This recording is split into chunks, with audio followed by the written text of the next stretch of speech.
Hello, my name is monkeyvin, and I'm excited because today we are talking about one of my favorite redstone components, the comparator.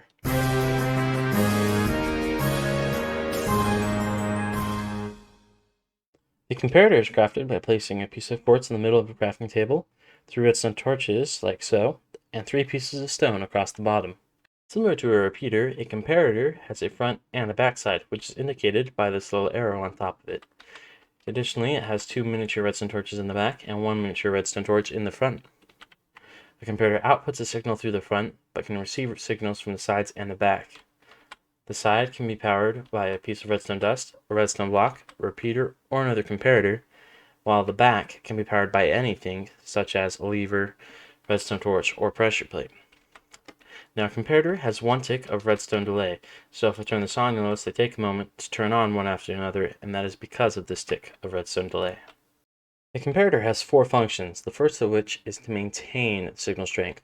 So the signal strength going into a comparator is the same as the signal strength leaving a comparator. Going from my F3 menu, you can see on the side here that the piece of redstone dust I'm looking at has a signal strength of 15. This piece also has a signal strength of 15, which drops to 14 and then 13. And this going into the comparator also comes out as 13. The second function is to compare signal strengths. When this little redstone torch in the front is off, it is in comparison mode, whereas if you right-click it, it turns into subtraction mode. But we'll be talking about comparison mode. Now what this does is it compares the signal strength going into the back to the signal strength going into the side. If the signal strength coming in from the side is greater than that of the back, then this will turn off. But since this has a signal strength 15 and this has a signal strength of 14, the comparator remains on. In this example, they are equal. These both have a signal strength of 15, so the comparator is also on. But in this example, it is off, because this has a signal strength of 14, and this has a signal strength of 15. This is off because this signal strength is greater than the signal strength going into the back. The third function is to subtract signal strength. When this little nub in the front is lit up, that means it's in subtraction mode. And when it's in subtraction mode, it will take the signal going into the back and subtract the signal strength coming in from the side. In this case, you have a signal strength of 15 minus a signal strength of 15, which equals 0, so the output is 0. In this scenario, however, you have a signal strength of 15 minus a signal strength of 14, which means a signal strength of 1, which is the output here. Now, a comparator has 2 sides, obviously, so you can have different signal strengths going into either side. In subtraction mode, it's only concerned about whichever has the highest signal strength. Since here you have a signal strength of 13 and here a signal strength of 14, we only worry about this side. When we have a signal strength of 15 minus the signal strength of 14, which gives you a signal strength of 1.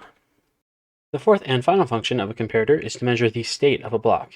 In most cases, this is the fullness of a container. Like here, we have a container which is 1/3 of the way full. So the comparator, with its back facing the container, will emit a signal strength of 5, which is 1/3 of the total signal strength of 15. If this container was all the way full, then the comparator would emit a signal strength of 15. And this also works if there's a block separating the container and the comparator. In this chest, we only have 1 item, so we only get a signal strength of 1. Now you'll see a chart which displays what the signal strength will be depending on how full certain containers are. Now there are some objects like cauldrons or lecterns or cakes which have a weird way of displaying signal strength. It makes sense, but it's not the normal way. Here we have 4 cauldrons, one that's completely empty, one that's partially full, one that's mostly full, and one that's all the way full. And the one that's completely full emits a signal strength of 3. The one that's mostly full emits a signal strength of 2. The one that's partially full emits a signal strength of 1. And the one that's completely empty emits no signal strength at all.